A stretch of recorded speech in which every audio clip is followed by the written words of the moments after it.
slides? Okay, perfect. So thanks everyone for coming, and the title that we're currently working with, although it changes every now and again, Commodification of Intimacy, Gift for Sex Barters in the Russian Dating Scene. And what I'm presenting today is particularly the quantitative analysis. So this is a teacher-student grant of the Nauchi Fund, which is now finishing up. It's been around for about 2 years. And the survey was just conducted in early November. And the analysis was mostly done in the past week, and some of it was even done in the past hour. So very happy for any comments you might have, and special thanks also to Irina Vorobyova, who's here, who did an awful lot of help on this as well. So, okay, what is it that we're talking about? The issue, I know a story from a couple of years ago in Moscow. There's a guy in his early 50s, he's on the subway, he sees a girl on the subway that he likes, and they happen to get off at the same stop, and he approaches her and asks for a phone number. And she gives it to him, and the next day he calls, and he says, hey, you know, why don't we go out for dinner? And she says, no, not interested, go for a walk in the park, no thanks, go to a museum, no thanks. And he lists a few other options, I think, even including the zoo. And she's not interested in doing any of this stuff, but she says, you know, if you'll take me to Rome for the weekend, then I'll be with you. So this is an example of compensated dating, and it takes a lot of forms, and that's what we're dealing with. There's a few ways we'd like it to be framed, and the most important thing is to avoid condemning any individual behavior. We're more interested in understanding it as an aspect of cultural change. So why is this happening, and what is really new about it, if anything. This is actually a slightly older slide. I write there that it's a niche practice. It's not widespread. It's true that some aspects of it are relatively rare, but others are surprisingly common, and that's some of the things that we'll be reporting today and talking about. And the main idea is that, okay, when we have the transformation after the collapse of the Soviet Union, there have been a lot of reports about the rise of, for example, commercial sex and prostitution in Eastern Europe. But this is not about that. And often when you talk about, you know, there's more prostitution, it assumes that everyday life remains untouched, and that there's this division between somehow the commercial world and the non-commercial world. And what we're interested in is how everyday dating practices changed as a result of these. So, in other words, how has economic and financial logic maybe infiltrated the way that people date? And so, yeah, so the idea is there's a lot of research about changing family structures, friendship, values, moral boundaries in relation to the transformation after the collapse, and why not the sphere of dating as well. And the practice is distinct in many, many ways from commercial sex. I won't get into that today, but if you have questions about it, I can give you some ideas what we're talking about now. I guess I do have a remote here. The main research question then, how to link compensated dating to economic change, and what does compensated dating look like, particularly in Russia. So the theories we were using, there's a lot of literature that talks about this in different ways, whether it's transactional sex or using the term Enjo Kosai, which comes from Japan. Most of this research is done on East Asia and in Africa, and there's not much done in Eastern Europe. There's a lot of gift forms that these exchanges take. It can be travel, it can be a monetary gift, which is not the same as a payment. Technology like an iPhone or computer, luxuries like furs or jewelry, other types of shopping, or maybe reduced rent, or even in some cases food. So mostly we're interested in the types of exchanges which are contractual. And we talked about this more in our qualitative work, but it's about involving the gift in a contract, because normally we assume or pretend that gifts are pure, in a sense, they're altruistic, but they take a very interesting flavor when you say, yes, I'm going to give you a gift, or I expect a gift, but it's an explicit exchange for something else. And that's what we're talking about here. And the duration can be from a one-night stand, and in the morning after, maybe the man and woman expect that he should take her shopping, or it can be agreed upon beforehand, such as in the standard sponsorship relationship, where a man and woman might meet a certain number of times per month in exchange for a regular monetary gift. And of course there is a history of this in Soviet times. There have always been mistresses, but one of the interesting things is if you look at the language, in pre-Soviet years, the way that mistresses were referred to was using a term which is extremely derogatory, very, very negative, which means supported woman. In Soviet years, this seems to have migrated to the term lover, and so the material aspect drops away, and also the stigma drops away. In post-Soviet years, there's also no stigma, but the material aspect reemerges within the term sponsor. And the interesting thing is that sponsor is a label applied to the man, but not to the woman. And so that's a tiny little, a little bit about the historical context. So in post-Soviet years, there's a lot of talk about collapse of morality, collapse of ideology and romance. And the question is, what was this so-called vacuum filled by? And this raises the question of material culture. To which extent has capitalism as a culture filled in some of the gap that was left by the collapse of Soviet morality? And there's various literatures we're drawing on. If anyone wants to talk about it in more detail, we can. But they come from four main directions. The first one is post-socialist transformation, and that also refers to very specific aspects of gender relations in Russia. Like in Russia, gender relations are extremely polarized and very romanticized. So this means that when people became disillusioned or no longer happy with their partners, this creates a lot more dissonance than it would in a culture which is maybe less romantic. The focus on morality here comes a little bit from, for example, critical theory and theories dealing with commodification. And particularly as of late, we've been writing about Karl Polanyi and his idea of fictitious commodity, where you take something like a human being, which is not a commodity, it's not produced to be sold, and you convert it into commodity form through labor. You can also convert, you can talk about emotional work this way, you can talk about commercial sex in this aspect as well. And finally, the specific practice we're looking at is gift giving. There's a lot of theory involved there. And if anyone wants to read further on this general interface between economy and intimacy, two good places to look. If you're interested in micro practices, Viviana Zelitzer writes a lot of really interesting stuff about how people assign meaning to money and to the economic practices. And more on the macro level, Eva Elois, she writes interesting things about the emergence of romance and how it's related in very interesting ways to capitalism. Sometimes contradictory, but sometimes not. So the project itself had 4 stages. The first one was an online analysis where we said, okay, we don't know anything about this practice in Russia. We don't even know if it exists. Surely if it exists, we'll be able to find evidence for it on the internet, for example, on dating websites. So that's where we looked. And we found people who were saying we're trading gifts for sex, and we looked at the words that they were using and the signals they were using, and then took those signals and looked further within blogs and fora in order to see the types of discussions that were surrounding use of words like sponsorship and investment in relation to gift for sex exchanges. And the next step, we did a speed dating focus group in which we looked at people within 7-minute interactions and looking for the types of signals they were exchanging in order to say, hey, I might be interested in this type of exchange rather than this one. We just finished about 20 in-depth interviews as well. Half of them were with sponsors and sponsees, and the other half were with more standard dating populations. And then finally, the quantitative survey. And for most of these latter 3, the analysis is still kind of ongoing. So what did our questionnaire look like? Again, it went out at the beginning of November, and 46 questions. Of course, the basic key characteristics were there. And it happened in 3 cities, Moscow, Minsk, and Kiev. Roughly 200 people in each of them.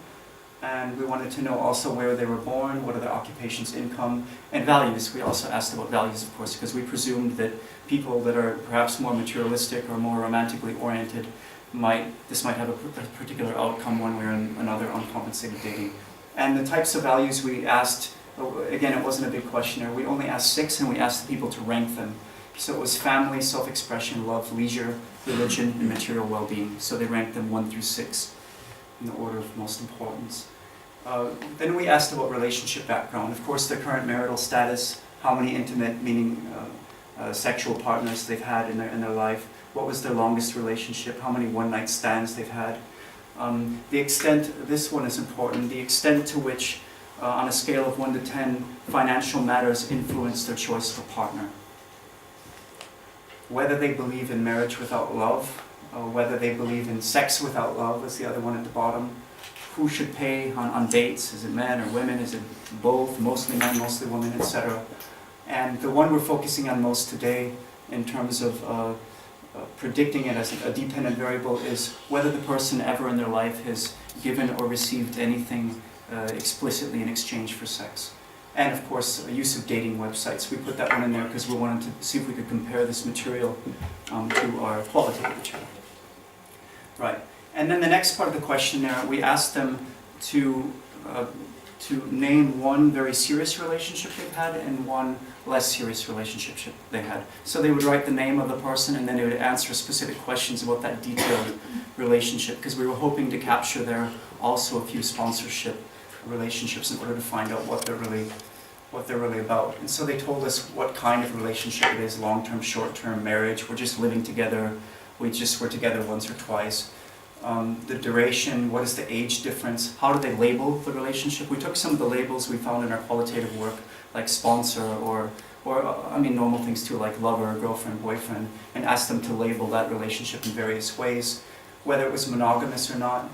And then we had two questions about gifts. The first one, have you ever received or given, there were different questions, have you ever received or given any of the following to this partner with nothing expected in return? A pure gift. And then we had two other questions asking the same, but saying, have you ever given or received these explicitly in exchange for sex? Okay. And then we asked about their motives for being with that person and who's more financially successful. And then finally, the rest of the survey asked about their family background, particularly did they grow up with both parents and one parent, and no parents, what was the educational level of the parents, and what is their sexual preference as well. Okay, so the sample itself, a total of 678 people, roughly divided among the 3 cities. It was conducted online using a representative panel, and we had quotas set for, of course, for gender and for age, because we were hoping to get, both older and younger people, so we can start to infer potentially intergenerational differences, and maybe that tells us something about social change. I didn't mention the other age group. I said 18 to 36. The second range was 37 to 55. So people between 18 and 55. Right, and response rate was pretty high. Incidence rate, this just means that 9 people had never had a sexual experience, and so we filtered them out because we were interested primarily in sponsees. Right, so here are some of the descriptive results. I apologize, some of these are still in Russian. I only had time to throw a few English labels in now and again.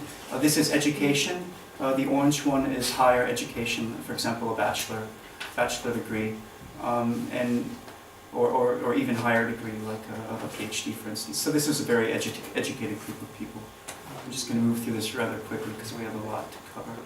Work study status, most of them are working. That's blue. Red is I'm working and studying. Green, pure students. Purple, I'm not working or studying. Family status, the blue ones are married. The red and green are single, either in a relationship or not in a relationship. And right, and then there's divorced, widow, some other categories. All right, this is the income breakdown by city. You'll notice it was on I think a five item scale. It's a scale that's often used in surveys, especially in Russia, that I've seen, that asks people to say, I can afford this but not that. For example, the highest level is I can afford everything. The second highest level, I think I can afford maybe a car but maybe not an apartment, something like this. Right. And on the scale, I'm just pointing out that the Moscow residents or the Moscow respondents are slightly wealthier than in the other 2 cities. And so we're not at all getting, people who are, extremely poor, and therefore, and that's why they're participating in this survey. So now this is it's a breakdown by age and gender. Green is women, blue is men, and it's the percentage of them that say that they've ever received any gift in exchange for sex. And so, of course, receiving a gift for sex, this is a heavily gendered phenomenon, and it's mainly women. And the numbers are surprisingly high, even up as many as 50% in the older age group, a little bit smaller in the younger age group. But it's important to mention, too, you'll see this when I talk about the different types of gifts we asked about. Some of these gifts include romantic ones, like flowers or chocolates, or dinner. And people, it's interesting that some people perceived that yes, I've been given a dinner in exchange for sex, and the majority of people that are answering yes in those categories. But nonetheless, it is interesting that they perceive that contractually. Okay, and this is giving. So, well, one thing you notice is that the blues here in receiving are much bigger than the greens in giving.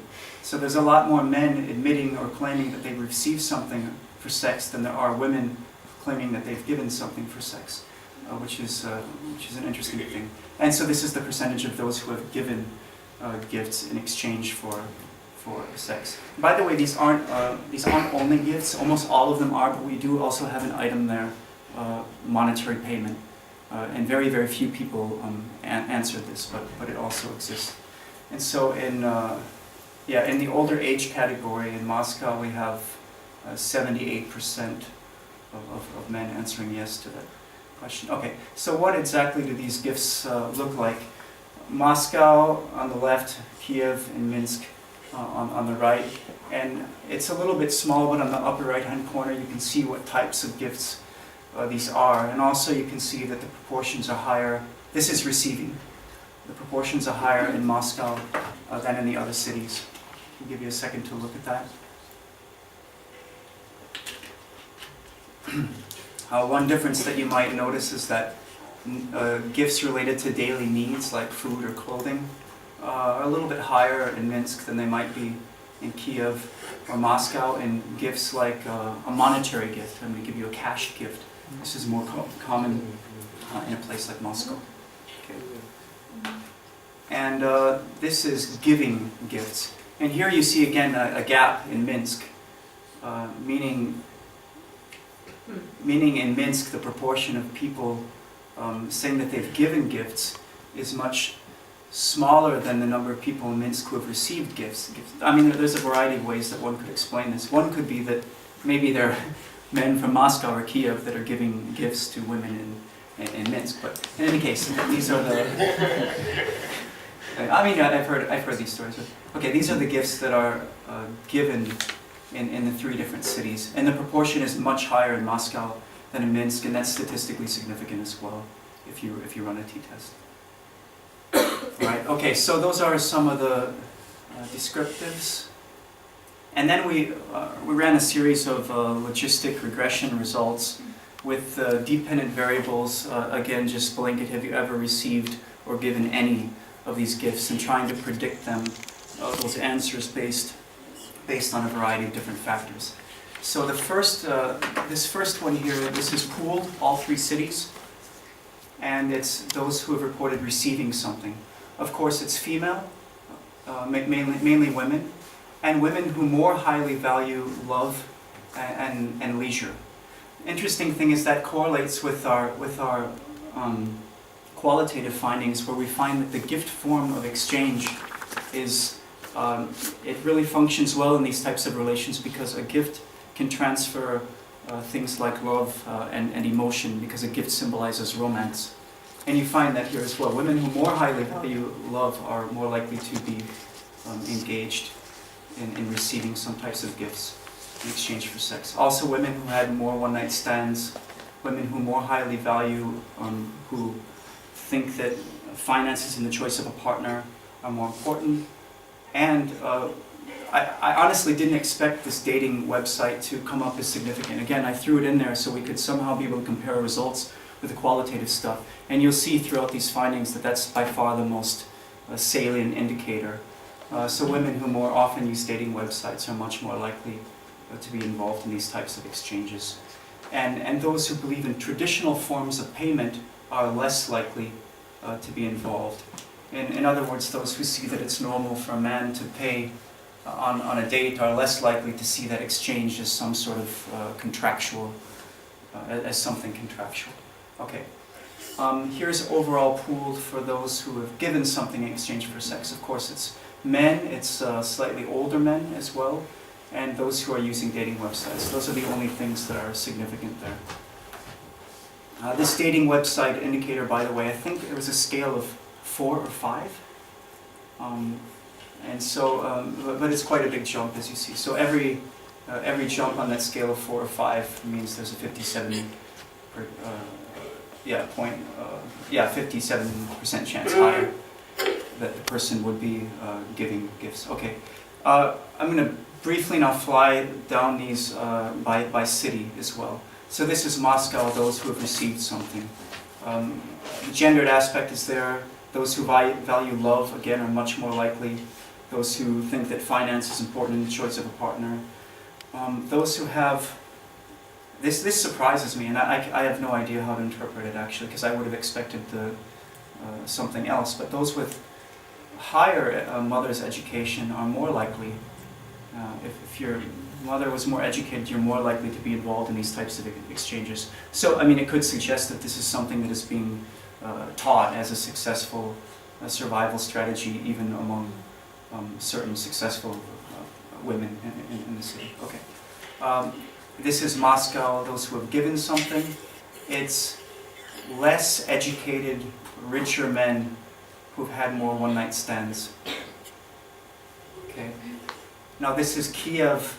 I'll go back. It was only a second. And those are the only two things that were significant there. Right. Okay. And in Kiev, those who have received something for sex, those who and here you have family values functioning differently.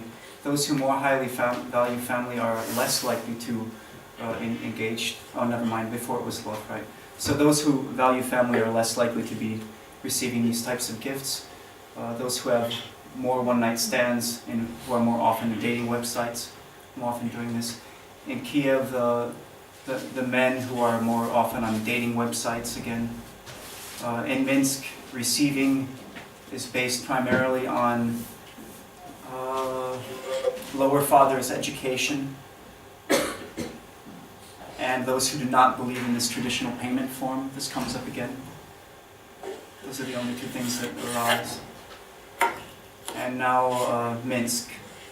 Sorry, that was receiving something in Minsk, and now giving something in Minsk. Again, of course, it's men who are more highly valuing love and more often on the dating websites. Okay, so again, this analysis is relatively at the beginning. I'm trying to figure out ways that we can get at social change here. Of course, one way is to compare the cities, because we chose the cities with the idea that Moscow is more economically developed, it's richer, there's perhaps a deeper penetration of material culture, and therefore we should have higher rates of compensated dating. And that's what we find. Another way that we could look at it is an intergenerational comparison. This is, it's a little bit problematic because the numbers are relatively small in each of these cohort categories. 1962 means actually birth cohort 1958 to 1962. Nonetheless, you can see the general trend is going down. And I was curious, I honestly didn't look at it beforehand. I decided it would be interesting to see where people who were in the 1990s, this was a really difficult time here, right? And especially, this is receiving gifts. And women who were perhaps in their 20s, you know, between 20 years old and 30 years old, maybe they were more likely to be engaged in this. And so I looked at which cohort that would be. And it does happen to be that particular point. But why it would be so radically different only a few years later for this 1982 cohort is not necessarily intuitive. So, and I didn't change the title here, but this is giving gifts, and this is men. I'm sorry. This is giving gifts for sex by men, and it's the same thing. And if you look at this peak here, it happens to be men that were aged 18 to 28 between 1990 and 2000. Again, this is problematic for a lot of reasons. First of all, we don't know when. The question was only, have you ever in your life done this? We don't know that this happened in the 1990s. This is just a guess, and there's no way to prove that directly from the data that I'm reporting precisely here. But there's other types of ways we could get at it. And if one would think that, hey, all of these experiences happen only in the 1990s and they're not happening today, that's absolutely not correct. Because as I mentioned before, we had these questions that ask people, you know, name two relationships now, a more serious one and a less serious one. And within those relationships, have there ever been gift for sex exchanges? And indeed, there have been. And so I looked at those and I found out when those relationships ended. So whenever there was a relationship which involved a gift for sex exchange, and either that relationship was ongoing, in which you'll see the 2012, the huge bar there, or when the relationship ended. And you'll see that there's an awful lot of contemporary relationships which still hold that category. So this is still a phenomenon which is ongoing. This is receiving, and it's the same story for giving. I think what we would do in the next step is try to predict actually these types of things, whether or not, what are the contemporary factors that would predict contemporary involvement in an existing specific relationship of a gift for sex exchange, either giving or receiving. And then I think that more of our indicators would become significant, because there would be then the time relationship, and I think that might be one way to solve it. But I'm happy to hear any suggestions or comments that you might have, so thank you.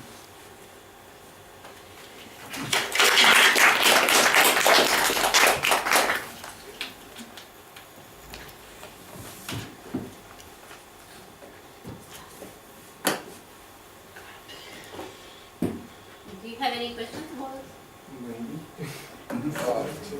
Yes, I guess so. Yeah. There must be questions. I have perhaps a couple of comments. First, maybe on this puzzle with the generation born in the late 70s or the 80s, and I would look at the impressionable years of those women. And it happened, I guess, in the early 90s, and that was a wild time in Russia. I don't recall exactly when the poll was taken of senior high school students, but it was in maybe mid-90s, and where most favorite occupation for girls would be prostitution. Mm-hmm. So maybe that spike reflects this great transformation of the early 90s from the Soviet society to a new society, and the period of anomie. That was not only prostitution, but hard currency prostitution. Hard currency prostitution, yes. Yeah. So how did the poll end up with having that as one of the options? It was an open question. I was an open question. Great. I missed that last comment actually in the back. Well, Sherban asked how did that occupation end up on the list, and Veronica said it was an open-ended question. Okay. A question another comment and then a question. You said you were not sure how to interpret the effects of income or education on your dependent variable, and perhaps one suggestion is, I don't know if I'm right, but this is a suggestion. It may be related to the fact that people in the higher social strata do not take traditional morals very seriously, and these traditional sexual norms perhaps play a stronger role in the lower social strata. But I'm not sure I'm correct. It's just a suggestion. And finally, a question. I wonder how one could disentangle gifts given for sex and gifts given for sex and something else, because I think the longer is the relationship, the more entangled it gets, and so when you focus on this, you tend to perhaps focus on shorter-term relationships, casual sex, and less. I don't know if it is a question. Maybe it's also a comment. I don't know. Well, Thank you. actually, Very yeah. interesting. I Yeah, really enjoyed the talk. Thank you. Thank you very much. I mean, I can reflect a little bit on that last comment. Something that surprised me. I didn't report it here because, frankly, I'm still making sense of it. But if you compare the serious with the less serious relationship, these two we asked about it. The serious ones, meaning the wives and the husbands, were the ones who were much more likely to report explicit gift for sex exchanges. And so, which was not my expectation at all. I'm still kind of dealing with that. So, but I think that's along the lines of what you're suggesting, that these, whether or not these exchanges are only within, very short-term relations, or whether they would be embedded in longer-term ones. So I'm still trying to figure that out. I also ask a question. I have a comment just on the presentation of the data, because probably it's a little bit too complicated when you present it as a long table with the most stuff non-significant. Probably it's better just to leave it all out and just keep with those which are significant for every city and for every receiving or giving situation. And a question was that, well, it's similar to Edward's about when you present these long, graphs with different colors. One of the biggest is green color, which shows flowers and other romantic gifts. Yeah. Which doesn't really seem to be, a gift given for sex. I mean, Those are expensive. I know how expensive flowers are. But how exactly the question was asked? Actually, I can.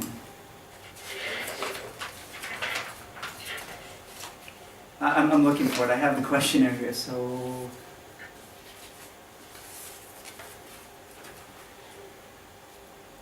Okay, excuse my really bad Russian. Вы когда-нибудь получили что-либо из ниже перечисленного в качестве вознаграждения на интимные отношения? So have you ever received anything as compensation for an intimate relationship? And we defined earlier intimate relationship means a sexual one. But I'm really glad you asked that particular question, because when we ran a factor analysis on all these gifts, the romantic ones were in the leading factor. In the first one, the romantic ones, they're right up alongside all the other ones, even monetary payment and the other types of gift for sex exchanges, which suggests that they're part of one construct. But the second factor is very interesting, and it distinguishes between so-called luxury gifts, like jewelry or tourist trips, and ones that are for everyday needs. So I think in the next step I would like to break down this really big gift for sex or not construct into maybe romantic gifts, survival gifts, and luxury gifts, because I suspect they would have very different factors that would influence them.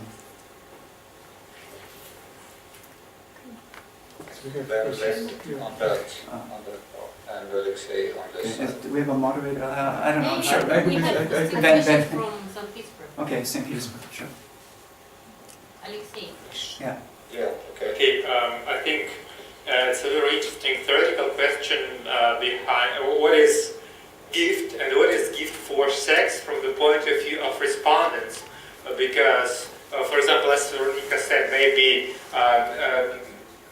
flowers or candies are not considered them to be gifts. I mean, they're considered to be gifts in this economical logic of exchange. Maybe they can be considered as, as a usual way of things do while dating or while making relationships. So they maybe, when answering the questions, maybe some people would think that, yeah, it's really, I give it for meaning sex in the future or in the past, and others just don't remember it at all because, well, it's natural.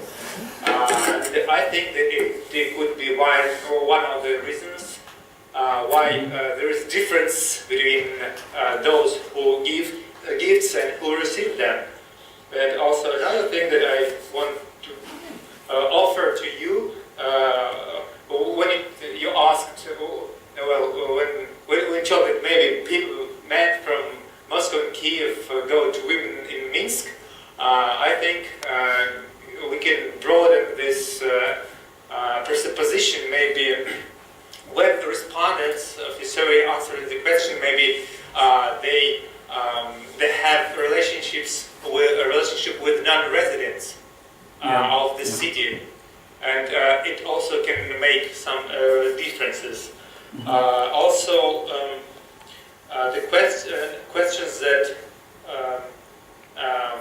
another questions that came to my mind when I looked at your data first, why women that value love more tend to be gift receivers or more often, and the question is this greater value for love correlates with more free, well, not free love, but more freer love behavioral patterns, sexual behavior. And the second is dating sites. Maybe your data means that very often men and women use these dating sites just for this particular reason, to find someone in exchange for gifts. And I would like to draw your attention at last that it was an online survey. So it would be, in fact, it is not so representative even for big cities. And as you saw, it was a higher percentage of people with higher educations and all the things that that correlate with internet usage in Ukraine, Russia, and Belarus.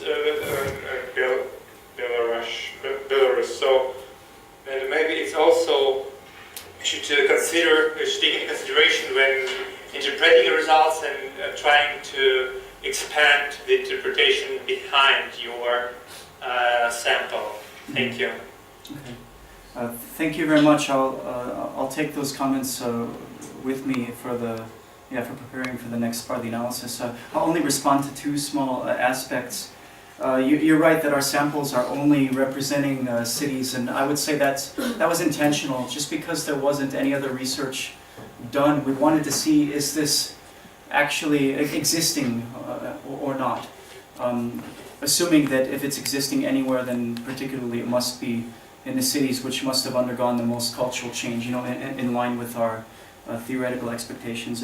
But right, we can't say this is representative of the whole country or society. It'd be really interesting, though, to see perhaps in a next step. On your question on, say, free love is actually a very interesting one, because with colleagues from Sweden we were talking about this, and Sweden would be a very interesting comparison case, because let's pretend that both in Sweden and in Russia there's and in the West there's something called free love or liberated love, which is on the rise. The interesting thing is, though, that it's expressed profoundly differently in terms of its materiality in the different places. Sweden is very much post-materialist, and it would be, I think, much more rare to find this material contractual component built in, because free love there means that my body is for everyone. But in Eastern Europe, this free love aspect, at least among these people, seems to be, and we get this from our qualitative material as well. The women say, well, I'm undervalued, I'm exploited, therefore I'm liberating myself by choosing my own price, or by setting my price higher. And it's very different reactions to maybe a similar trend in sexual liberation. So that's very interesting. Thank you. Yeah. I also have some. Okay. I have a general question. Yeah. So there are some like feminist Marxists who would basically say all traditional forms of intimate relationships are, compensated. That like it's all, I do this, you do that. When people enter a marriage, they often sign prenuptial agreements that define how much the relationship is worth, to $1 or to some percentage point. There's, people use like engagement rings to, indicate their worth. And, with this sort of financial component in mind, many people define marriage and, intimate relationships as one in which that there's some control over another person's sexuality. Yeah. So I have a greater question is that like, how much of this is, actually like a special form of intimacy, and how, or is it actually just one indicator of a much broader phenomenon? That perhaps this is just a very traditional form of exchange. They're just a little bit more explicit about it. But if people are saying, well, he paid for my dinner, so I guess that counts. I mean, is this a very general phenomenon or a very specific phenomenon? It's both. No, I mean, it would be ridiculous for me to claim this is completely new and that there have never been these types of compensations before, and that's not at all what I'm arguing. But I think it's extremely important to look at or to distinguish when we analyze these things. Are we analyzing them from a bird's eye perspective and as analysts? Meaning, and this is the same thing you find in gift-giving theory. If we look at gift exchange, we can always see objective reciprocity built in, because gifts are usually returned, and gifts are usually embedded in hierarchies as well. But that isn't the same thing as saying that the person who gives the gift meant it altruistically or not, or expected an exchange.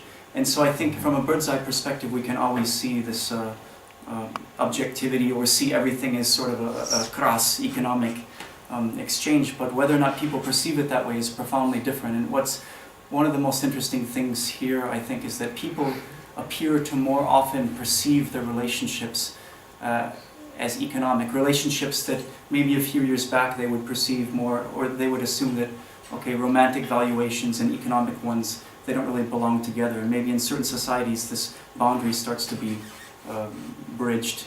And perhaps in the 19th century it was also the same. And then you have this maybe a Soviet period where the economic component becomes a little bit less salient, and then perhaps re-emerges in the early 1990s. One related thing as well is when prostitution starts to re-emerge in late Soviet years on a wider scale, you find that it's hard currency prostitutes. I think someone mentioned it there as well. In other words, it's people that were trying to get access to luxuries, and so it arises in exactly that spot where one might expect, meaning close to the material culture, meaning that there actually is some sort of shift, and if material culture is somehow constrained, then these types of valuations are less acceptable, maybe. But, well, there have been other forms that actually the sort of gift is actually not material, but it's perhaps in labor too. It's in labor. That there have been like anecdotal stories and anecdotal studies of basically like, husbands that do, more chores around the house are more likely to, are more sexually active. Or that like, like in college that, help with homework is often, compensated with intimacy. So that it might not necessarily always be reflected in perhaps a specific good or, a material possession, but it might be, expressed, also through like chores or favors or things like this. But no, I mean, I would agree with you, but I would say it's really important whether the husband would perceive his chores that as a means to get more sex, because that's very different than the fact that the two happen to be correlated and one can, I don't know. I think intentions are important because it's intentions are about shifts in moral boundaries as well. And so although practices might be roughly the same everywhere, we could claim the meanings that people assign to them might be changing, and that could be important. Yeah, we have some more questions from Natasha. Well, I have a small comment about romantic gifts. I think About about romantic gifts, I wanted to say that yes, the flowers could be perceived by one person as a gift for sex, and by another person as just a normal thing. But the perception is really important here, and here I do agree with you. But I have a question about the 6 values that you have chosen as an indicator value system. Why did you choose these 6 And didn't it's like leisure? Why did I choose what? These 6 values: love, leisure, and what? Yeah, okay. And okay. what was there something like material well-being or money? Yes, material Yes. well-being was there. I have to check actually because it magically fell off of all of the regressions. Yes, but there was I think something, it might. yes? Yes, material well-being yes. was there. I think it got kicked off because it was too highly correlated with something else. I have to look and make sure it's there. But I chose I chose those 6, including material well-being, because of an assumption they would be related to the practice. And the first question about intentions behind romantic gifts. Maybe that's one reason we find a difference between this Minsk effect, that fewer men perceive themselves as giving gifts for sex in exchange for sex in Minsk. This could also be explained by saying, hey, the practice is the same, but men think they're giving a pure gift, and women interpret it as in exchange for sex. I mean, that's a possibility actually with material, or with this data. That could be what's happening. So. Can I add just to what Natasha said about these romantic gifts and flowers? Maybe it's just absolutely must before you can just communicate about the sex. So it means it's a prestige, not a gift for the sex, but a prestige for any communication before. Or it means, or the question was asked about on regular basis. Okay. Every time I go for sex, I bring flowers and something like that. No, it was asked, have you ever received or given flowers in exchange? It's not so clear. I mean, No, you're right. Usually it's a prestige before you just Sure. get into the communication. I suppose it's possible for someone to interpret it that way. But in that case, the next step of the analysis, where we pull romantic gifts apart from the other types of gifts, should show us different factors that would predict them. Yeah, so we could look for that. We have also a question from Natasha. First of all, thank you for the report. I was really interested in it, and what I'd like to say, well, I was really fascinated with this idea of testing in cohort effect of the beginning of the 90s. And what I would like to say, maybe this idea have sense and maybe not. I think you could test the same idea, but about the same, not the same cohort, but about the same age cohort, about 18, 20, and a bit older, but on the years of 2008, 2009, when there were economic crisis in Russia. Because, well, actually, in the earlier, your hypothesis covered the period which was unstable, which was unstable from the values, according to the values, because the Soviet Union was crushed, and also from the economic point of view. And on the year of 2009, you can test practically clear effect of economic problems when it happens, because we can say that values more or less stable.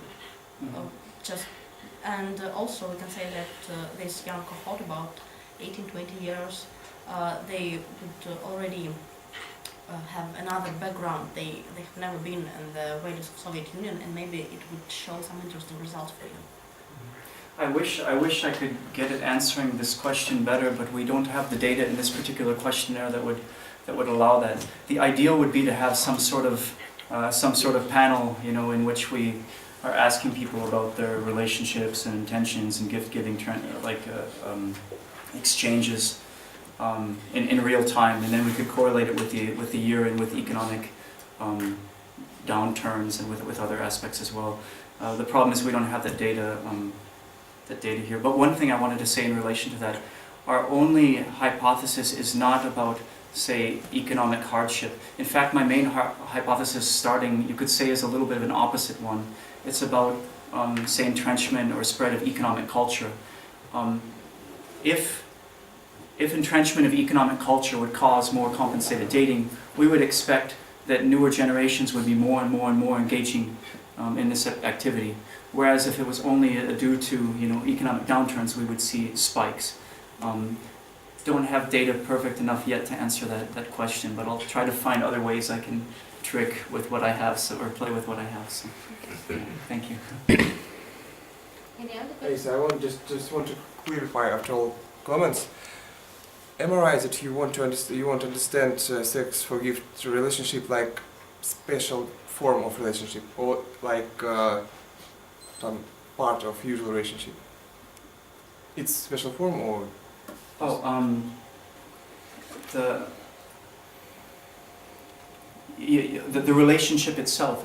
I think that the gift for sex exchange is an aspect of commercialization or commodification of everyday life practices, where it's somewhere between or alongside what you might say traditionally would be a romantic, pure relationship or a commercial sex relationship. It's a strange sort of hybrid where it's contractual and explicitly contractual, not like from a bird's eye view contractual, but explicitly contractual, but involving something which isn't maybe normally brought into a contract, which is a gift.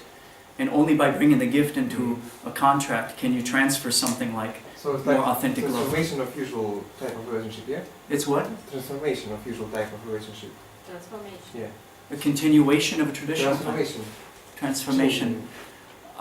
Yes, I think that the hybrid is it's a way that especially, it's a difference between a Soviet relationship form and a current one. And particularly, the way that the gift hybrid works and the types of economic language that are being used in this relationship as opposed to in the Soviet period. I would say that's a transformation. It seems to be. We have another question here. Oh yeah, Thank sure. you very much. I mean, Yes. I was very interested in these tables, but it was not very clear. I mean, unfortunately. Yeah, no, it's my fault. it Too was many very tables. Yeah. interesting. And I think maybe I've lost something. But some methodological, I think, for example, Alexei said that you should take into consideration that volunteer online access panel. So you should not say that it's representative or something like that. So you should say that it's a kind of limitation. Right. Yeah, and I would say you cannot, I mean, methodologically you cannot say for response rate. In the volunteer online access panel, you should say completion rate or something like that. So you should take into consideration all these methodological issues.